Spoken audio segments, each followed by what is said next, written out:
Bismillahirrahmanirrahim. Assalamualaikum warahmatullahi wabarakatuh. Alhamdulillah, nahmaduhu wa nasta'inuhu wa nastaghfiruh wa na'udzu billahi min shururi anfusina wa min sayyi'ati abduhu wa rasuluh. Allahumma salli wa sallim wa barik ala nabiyyina Muhammadin wa ala alihi wa sahbihi wa sallam tasliman mazida. Wa ba'du, ikhwani wa akhwati fid din, azzakumullah. Bapak Ibu sekalian yang dimuliakan oleh Allah Subhanahu wa taala. Alhamdulillah, mari kita bersyukur kepada Allah Subhanahu wa taala atas karunia-Nya kembali kita bisa berkumpul di tempat yang mulia ini. Mudah-mudahan Allah Subhanahu wa taala akan menjadikan keberkahan untuk berkumpulnya kita ini. Amin ya rabbal alamin. Ikhwani wa akhwati fid din, azzakumullah. Kita lanjutkan kajian kita untuk kitab Riyadhus Shalihin. Kita sudah masuk ke bab 106. Bab ini diberi judul oleh Al-Imam An-Nawawi rahimahullahu ta'ala, Babu ma yaquluhu wa yaf'aluhu man ya'kulu wa la yashba'. Ini apa yang dikatakan atau yang harus diperbuat oleh orang yang makan tapi kada bisa kenyang. Judulnya ya itu, Pak. Ini Imam Nawawi memberikan judul apa yang harus dilakukan dan dikatakan oleh orang yang makan tapi nggak bisa kenyang. Adalah pian yang makan kada bisa kenyang? Siapa? Nah itu mukbang itu kan ada orang makan dengan porsi. Nah ini kebiasaan, nanti akan dibahas itu masalah mukbang ini nanti. Dan Imam An-Nawawi rahimahullahu ta'ala memasukkan satu hadis dalam bab ini dari Wahsy bin Harb. Ini Wahsy bin Harb ini pembunuhnya Hamzah bin Abdul Muttalib radhiyallahu anhu. Ini Wahsy. Wahsy ini kan masuk Islam. Akhirnya Wahsy ini pun juga jadi periwayat hadis. Artinya kalau hadis dari Wahsy ini ya pasti Wahsy ini benar. Tidak mungkin yang namanya sahabat. Sejelek-jeleknya Wahsy tetap dia adalah sahabat Nabi SAW. Wahsy mengatakan, anna ashabar Rasulullah sallallahu alaihi wasallam qalu, sesungguhnya sahabat-sahabat Nabi sallallahu alaihi wasallam pernah berkata, ya Rasulullah, inna na'kulu wa la nashba'. Wahai Rasulullah, kami ini makan tapi kami kok tidak kenyang-kenyang kalau makan. Lalu Nabi sallallahu alaihi wasallam mengatakan, qala fala'allakum taftariqun. Mungkin kalian itu kalau makan sendiri-sendiri, pisah-pisah, kata Nabi sallallahu alaihi wasallam. Lalu mereka mengatakan, qalu na'am. Para sahabat mengatakan, iya wahai Nabi, kami kalau makan sendiri-sendiri. Qala fajtami'u ala ta'amikum. Maka berkumpullah kalian kalau kalian itu makan di makanan kalian. Artinya makanannya itu dikerubuti ya Nabi sallallahu alaihi wasallam. Wadhkuru ismallah. Lalu sebutlah nama Allah Subhanahu wa taala, ucapkan bismillah, ucapkan bismillahirrahmanirrahim. Yubarak lakum fi. Maka Allah Subhanahu wa ta'ala akan memberikan keberkahan kepada makanan yang kalian makan tersebut. Nah ini hadis ini menjelaskan tentang satu adab bagaimana seseorang itu untuk makan. Artinya cara yang diberikan oleh Nabi SAW agar orang itu makan bisa kenyang. Orang makan itu bisa merasakan nikmat ketika mereka ini makan. Dan para ulama mengatakan bahwasanya hadis ini mengandung satu perintah atau satu ajaran, sebuah sunnah yang diajarkan oleh Nabi Sallallahu Alaihi Wasallam untuk orang itu makan bersama. Artinya makan baru itu, Pak. Ini sesuatu yang dijadikan sunnah oleh Nabi Sallallahu Alaihi Wasallam. Tapi hari ini kita melihat keluarga-keluarga Muslim ini sudah jarang yang namanya makan bersama. Saya ini ingat waktu saya masih kecil-kecil dulu di Malang, di rumah itu abah kada boleh anaknya makan sendiri-sendiri, tidak boleh. Jadi kalau yang namanya makan malam itu selalu habis isya. Saya kalau minta makan sebelum isya dengan ibu saya tidak dikasih makan. Kenapa? Karena nanti beimbe lawan Abah Hikam makannya beimbe setelah kita sholat isya. Diajarkan makan itu dengan cara makan bersama. Hari ini tapi seperti kurang sudah. Tidak seperti dulu lagi. Orang makan kapan dia lapar dia akan makan. Sudah siap semuanyaan, makanan itu sudah siap semuanyaan, tinggal kayaknya masuk ke dapur makan, anak makan, ibunya makan, bapaknya makan, adiknya makan. Tidak ada lagi model makan diulah makan itu pakai jam. Makan itu pakai namanya pakai waktu. Karena dalam satu hadis disebutkan Nabi SAW itu mengatakan takarlah makanan kalian. Yang dimaksud ditakar ini para ulama memberikan pengertian bermacam-macam. Maksudnya takarlah makanan kalian itu juga berarti kata para ulama kalau mau makan itu dilihat orangnya makan berapa, ya seperti itulah makanan itu dikeluarkan. Artinya jadi makan bersama itu jadi tahu Pak. Kan kalau orangnya banyak kan kita langsung tahu kan bisa nakar. Yang makan orang berapa? Yang makan orang 5. Takarannya tahu. Tapi kalau makan ini seikong, ini seikong, ini seikong. Karena tahu kita modelnya makan kayak apa. Nah ini salah satu sunnah Nabi SAW yang hari ini mulai ditinggalkan oleh keluarga-keluarga muslim. Terus kalau dalam ilmu pengetahuan yang namanya, kayaknya bertakun kawan Pak Humaydi paham ini. Yang namanya kalau orang satu keluarga makan bersama itu macam-macam kebaikannya. Ini nggak bicara secara agama. Secara ilmu pengetahuan umum, orang yang makan bareng itu akan mengikat antara yang satu dengan yang lain. Ikatan batinnya semakin kuat, bapak dengan anak itu semakin kuat. Ada pembicaraan-pembicaraan yang hanya bisa dilakukan di meja makan. Mereka bicara tentang sesuatu tapi di meja makan ngomongnya. Dan itu lebih tokcer, lebih mantap. Nah hari ini yang seperti itu nggak ada lagi Pak.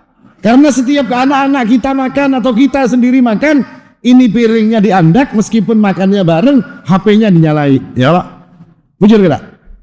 Sambil buka WA, tapi sambil menyuap. Makanya ada satu video orang barat tapi itu.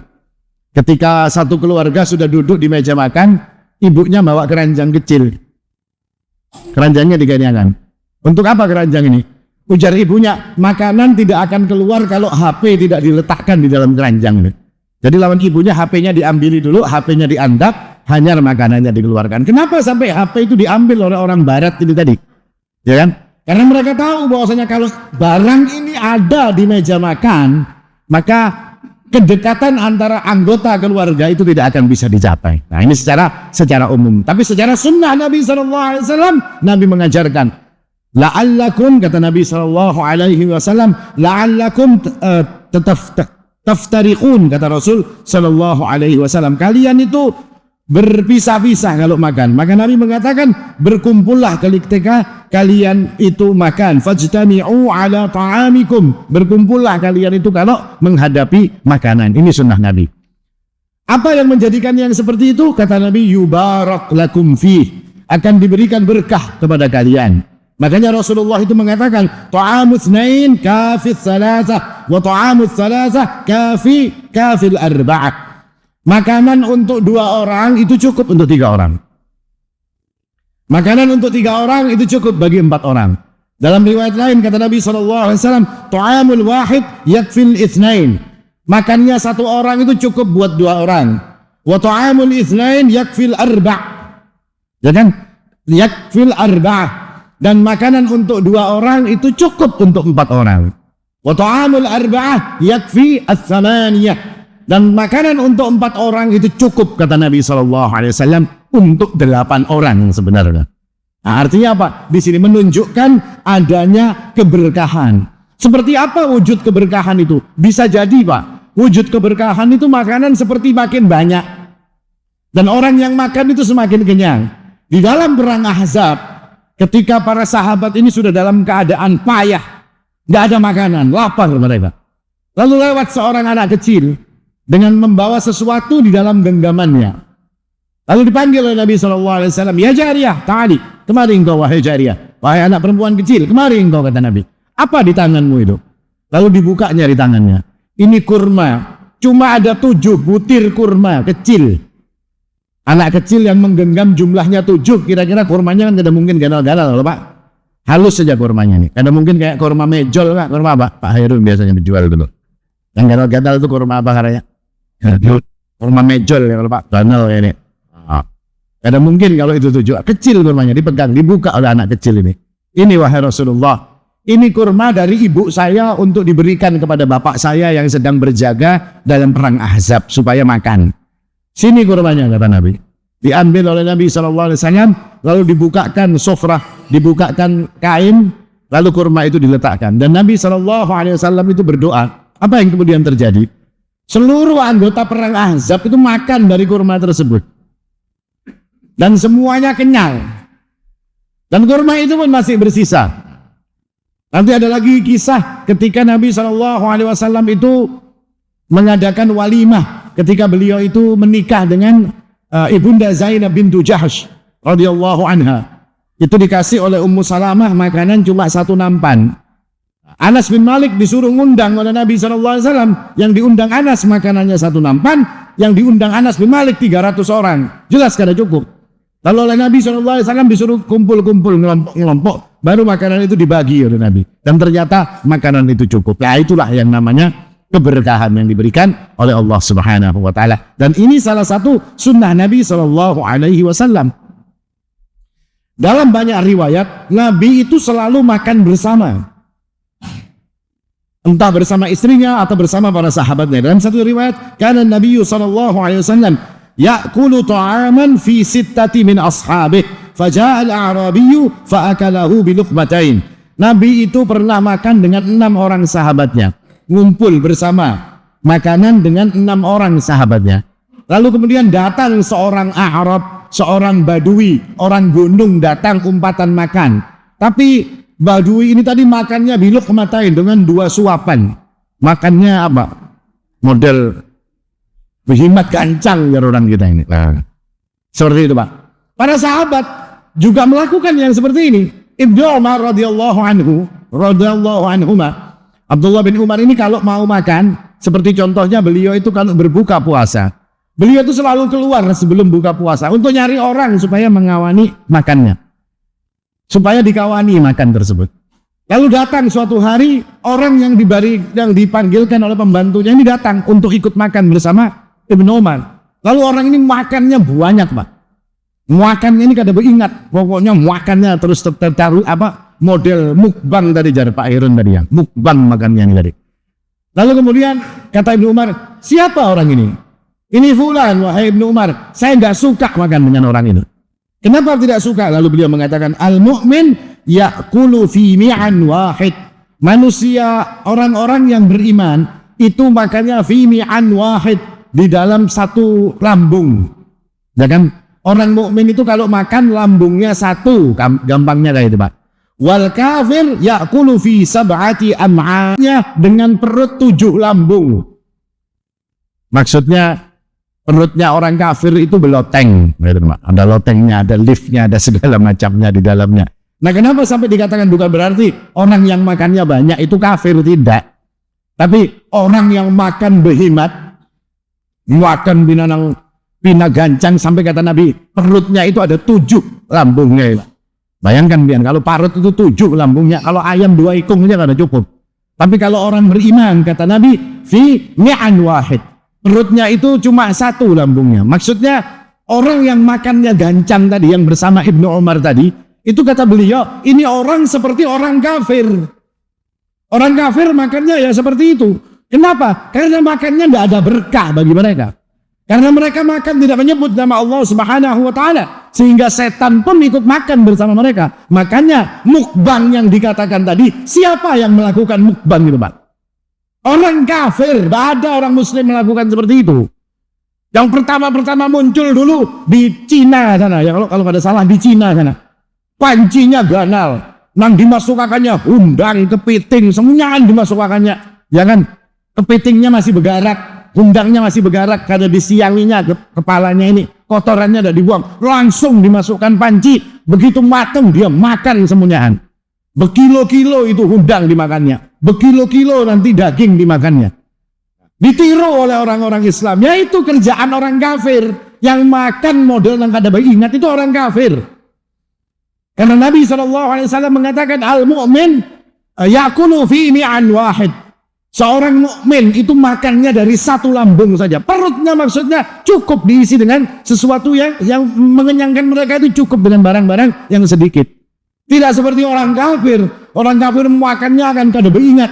Karena selain dia yang makan, setannya juga ikut makan. Nah, ini yang diingatkan oleh Ibnu Umar berkaitan dengan orang yang makan seperti itu. Nah, ini hikmah yang bisa kita ambil, bahwasanya yang namanya makan bersama itu sesuatu yang akan mendatangkan keberkahan, mendatangkan kebaikan. Tapi juga dilihat, kalau kita makan bersama itu dilihat juga jangan terus yang ampun kawannya jangan lupa dikudeta, kan makan bareng. Makan bareng itu kata Nabi, ambil yang dekat dengan diri kalian. Al-barakatu tanzilu wasatat ta'am, kata Nabi. Fakulu min hafitaihi wa la ta'kulu min wasatiha. Kalau makan itu dari pinggir-pinggirnya, kata Nabi, jangan ambil di tengahnya karena berkah itu di tengah. Selain itu, Nabi SAW mengajarkan seperti ini supaya nggak mengkudeta orang lain, Pak. Jangan makan itu kan sudah ada tempatnya masing-masing. Ini daerah kita sini, daerahnya orang sebelah situ. Ini kesana kemari, kayak orang Amerika, hobinya mengambil daerahnya ampun orang lain, ya kalau Pak. Ini model-model kayak itu tidak boleh. Yang seperti ini tidak sesuai dengan yang diajarkan oleh Rasulullah Sallallahu Alaihi Wasallam dalam urusan makan. Artinya makan bareng itu sesuatu yang sunnah. Tapi tetap di dalam makan bersama itu ada adab-adabnya, ada aturan-aturannya. Gak bisa kita makan bersama terus seenaknya, terus makan sekehendaknya, sebanyak-banyaknya, gak memikirkan orang yang makan bersama dengan kita. Nah ini satu ajaran yang diajarkan oleh Rasulullah Sallallahu Alaihi Wasallam berkaitan dengan makan bersama. Dan dalam makan bersama yang dimaksud itu dijelaskan oleh Syekh Muhammad bin Shalih Al-Utsaimin bahwasanya seseorang itu makan dari satu nampan. Maksud mereka itu seperti itu, Pak. Makan bersama itu maksudnya makannya dari satu nampan.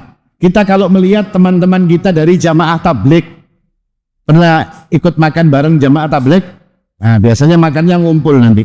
Ya maksudnya makan bareng itu ya yang seperti itu. Makanannya di tengah, orangnya ngumpul terus makan mereka bareng. Nah sekarang mungkin ada disiasati. Wallahu alam. Mungkin ini akan bisa juga mendatangkan berkah. Insya Allah akan juga mendatangkan berkah. Makanannya ditaruh di tengah, misalnya. Lalu orangnya masing-masing punya, misalnya berisi piring. Terus ngambil masing-masing dengan jatahnya. Insya Allah yang seperti ini masih termasuk kebaikan. Masih masuk makan bersama. Masih termasuk orang yang ngumpul dalam satu makanan yang disediakan. Meskipun cara makannya agak berbeda sedikit. Bukan langsung berkumpul dalam satu makanan. Tapi mereka fisahin dalam piringnya mereka masing-masing. Artinya makanannya di tengah. Terus karena makan bareng nang becaluk berataan itu kayaknya bukan adat kita ya Pak. Ya Pak. Kita kadang-kadang kalau nang kayak itu, betul biar kita punya kada pas kita makannya ya kan. Kalau di Arab sana biasa yang namanya makan ngumpul ya kan. Apalagi pian melihat video-videonya itu ontanya duduk di tengah-tengah ya kan. Atau kambingnya duduk, ini makan bercabut kayaknya aja dagingnya ini. Ini kebiasaan seperti itu di daerah mereka. Mungkin ketika kita masuk dalam satu adat yang tidak membiasakan seperti itu. Tapi makannya tetap, kambingnya tetap duduk di tengah situ. Ya, nasi kebulinya tetap ada di pinggir. Tapi ngambilnya pakai, dimasukkan di piring misalnya. Nah mungkin insya Allah kita berharap yang seperti ini juga termasuk dalam keberkahan yang akan diberikan dengan cara makan bersama tersebut. Dan satu lagi, dalam bentuk keberkahan yang disebutkan oleh Nabi SAW dalam makan bersama, kalau habis makan bersama itu Pak, jangan sampai langsung tangannya dicuci, tapi dibersihkan dulu. Misalnya ada nasinya lah, ada tatakan satenya yang berikit di tangan, ya kalau dimakan dulu Pak. Dibersihkan dulu. Berarti kayak itu akankah biar bersih. Jangan langsung dicuci. Kenapa seperti itu? Karena kata Nabi SAW, "Idza akala ahadukum falyalhaq asabi'ahu." Orang yang makan, hendaknya mereka yang makan itu, kata Nabi SAW, hendaknya memakani apa-apa yang ada sisanya di dalam jari-jarinya. Fa innahu la yadri fi ayyatihinna al-barakah. Karena dia tidak tahu di dalam bagian mana dari makanannya itu yang mendatangkan keberkahan. Nasinya banyak Pak. Pian bernama hitung berapa butir nasi yang pian makan? Kita tidak tahu. Dan Nabi mengatakan di dalam butiran-butiran tersebut terkadang Allah menyelipkan berkahnya. Ini nasinya banyak, ini 1000 butir misalnya ya kalau. Ternyata yang 999 itu tidak Allah letakkan berkah di situ. Cuma di tempat yang satu butir nasi yang Allah berikan berkah. Ketika itu dimakan oleh seseorang, maka dia adalah orang yang mendapatkan keberkahan. Apa keberkahannya? Jadi kenyang. jadi sehat, jadi vitamin bagi dirinya, menambah kekuatannya, nggak jadi penyakit makanan yang dia makan. Itulah semua keberkahan yang diberikan oleh Allah Subhanahu wa taala berkaitan dengan orang makan. Kemudian Syekh Muhammad bin Shalih Al-Utsaimin juga mengatakan bahwasanya at-tafarruq 'ala at-ta'am fa inna dzalika aidan min asbabin naz'il barakah. Makan berpisah-pisah, yang kayak tadi Pak, abahnya belain, mamanya belain, semuanya belain-lain. Makan mengaut saurangan di dapur terus makan masing-masing. Nah, itu salah satu sebab seseorang itu makan tidak ada berkahnya. Berkah dalam makanan itu hilang, kata Rasul sallallahu alaihi wasallam. Kenapa seperti itu? Wallahu a'lam. Yang jelas ketika makan itu dikumpulkan dengan cara bersama, kata Nabi SAW, berkah itu pasti akan turun. Dan turunnya berkah itu di tengah-tengah makanan. Kalau turunnya di tengah makanan, maka setiap orang yang mengambil di pinggir-pinggir makanan, mereka semua itu akan mendapatkan keberkahan. Nah, tapi kalau makan sendiri-sendiri, nggak tahu kita berkahnya di mana turunnya. Makanya kata Nabi, jangan seperti itu. Makannya itu dengan cara makan bersama-sama, kata Rasulullah Sallallahu Alaihi Wasallam. Nah, ini beberapa faedah yang bisa diambil dari cara makan bersama ini.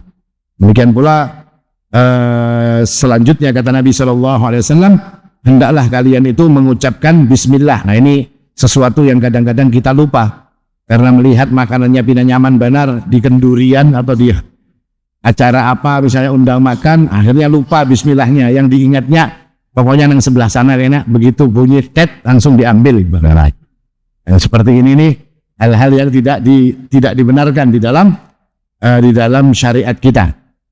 Ini berkaitan dengan makan bersama yang merupakan salah satu sunnah yang terkadang sunnah ini sudah menjadi sunnah-sunnah yang dilupakan oleh keluarga muslim. Mungkin yang ditanyakan dulu berkaitan dengan makan bareng atau dengan mukbang tadi, ya, mukbang lah. Sampai diumpati nih Pak, orang-orang Islamnya ikut-ikutan makan. Sampai ada saya melihat, ini anak-anak kecil-kecil biasanya yang melihat itu Pak. Ada orang makan pokoknya dapat duit berapa, apa dimakannya Pak? Ikan mentah itu dia makan. Pokoknya diberi duit. Hadiahnya sekian ya, makan iwak mentah. Dimakannya iwak mentah. Kayak apa itu? Atau nanti makan pakai cabai 2 kilo misalnya. Diberi hadiah 20 juta misalnya. Dimakannya itu cabai 20 kilo tadi dimakannya. Semuanya dimakannya. Ini mati orang ini kalau seperti ini terus-terusan. Ya kan Pak? Kena padas terus parutnya mati. Dan sudah banyak kejadian orang-orang yang bikin konten dengan mukbang ini ujung-ujungnya mereka menyesal. Badannya jadi besar-besar, nggak sehat lagi. Terus dia ke dokter, habisnya dia ke dokter itu bahkan lebih banyak daripada dia menghasilkan uang dari cara model makan kayak itu. Yang sampai pernah juga ada gara-gara makan-makan ngawur-ngawur ini Pak, sampai merugikan satu restoran. Ada orang masuk ke dalam satu restoran, dia bikin video, dia makan babi di situ. Makan babi di restoran yang nggak ada babinya. Restorannya Muslim, nggak ada babi di sana. Gara-gara dia makan babi, orang tahu loh, ini kan restoran ini. Akhirnya apa yang terjadi? Orang nggak mau makan di sana. Kenapa? Karena orang-orang kita ini kan sensitif. Ini bekas piringnya bekas babi. Yang bekas babi cuma satu padahal. Tapi apa kemudian yang terjadi? Dianggapnya ini restoran ngawur nih, bekas babi. Artinya semuanyaan ada babi-babinya. Ada mau lagi orang datang. Sampai orang ini tadi restorannya bikin video sendiri. Bikin video sendiri apa? Semua mangkok piring-piringnya itu disoting, dipecahinya, berataan dibuang. Ini yang berpada ganti hanyar. Kada lagi pakai piring yang lawas. Sampai kayak itu. Gara-gara apa ya? Gara-gara makan-makan ngawur-ngawur tadi. Gaya-gaya orang kafir diumpati. Makan di video Pak. Coba makannya makan normal, makannya kayak babi, semuanyaan dimakannya. Kan kalau lihat babi kalau makan atau warik kalau makan, pernah lihat Pak?